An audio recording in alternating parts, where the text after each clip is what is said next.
So let's do the last part of question 1, CSEC Add Math, May 2024, paper 2. So part C, for the quadratic function g of x is equal to negative 5x squared minus 4x plus 2, determine the exact value of the maximum point and the range using the method of completing the square or otherwise. Okay, and this is worth 4 marks. So I'm going to use completing the square. So let's rewrite our function.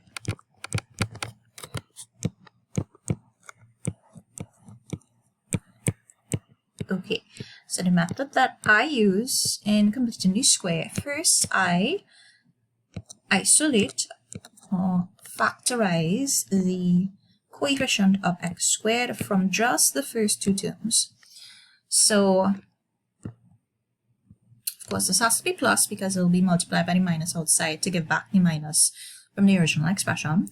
So, if we factorize out 5 from the expression, we will be left with 4/5 as the coefficient of x.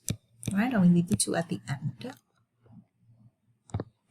Okay, now on the side, I'm going to take half of my coefficient of x, so half of 4/5 will be 2/5.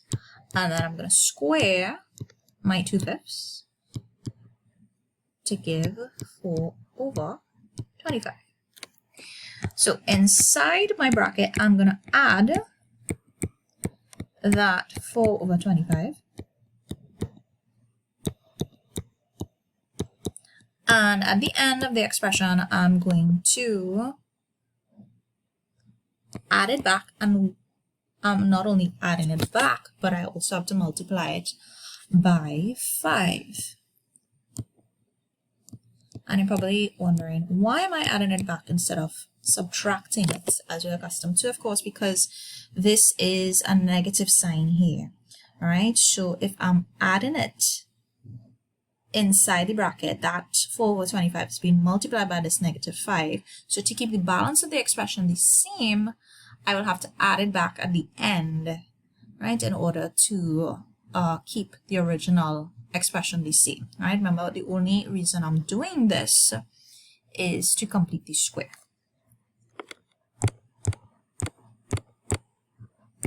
Okay, so now this expression I have in brackets is, of course, a perfect square, which is x plus 2/5 squared. Remember when I took half the coefficient of x, right? That's the 2/5 that goes inside the bracket here.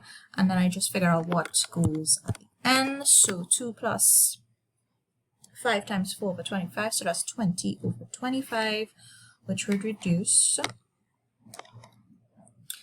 to, of course, 4/5. So 2 plus 4/5, 2 and 4/5, which I would use as a improper fraction, 14/5. So I have completed my square. So we want to determine the value of the maximum point. So our maximum point,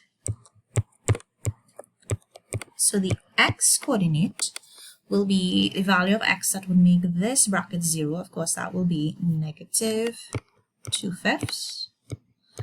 And the y coordinate of a maximum point will be this value, 14/5. Okay, so based on that, I can find the range of my function now. Remember, the range is the lowest value of x to the highest value of x. Sorry, I meant the lowest value of y to the highest value of y, right? That's the range.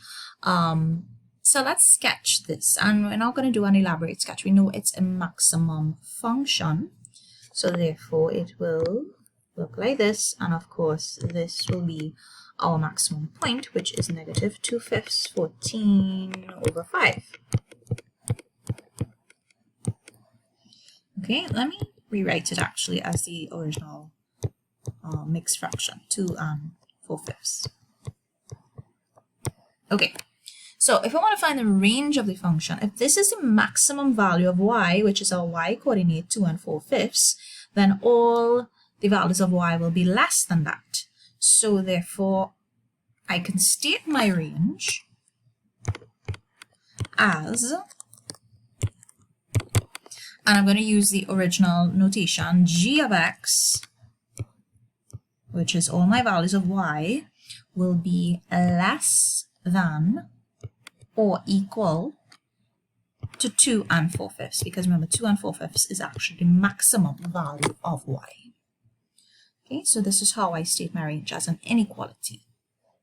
All right, so that's your 4 marks.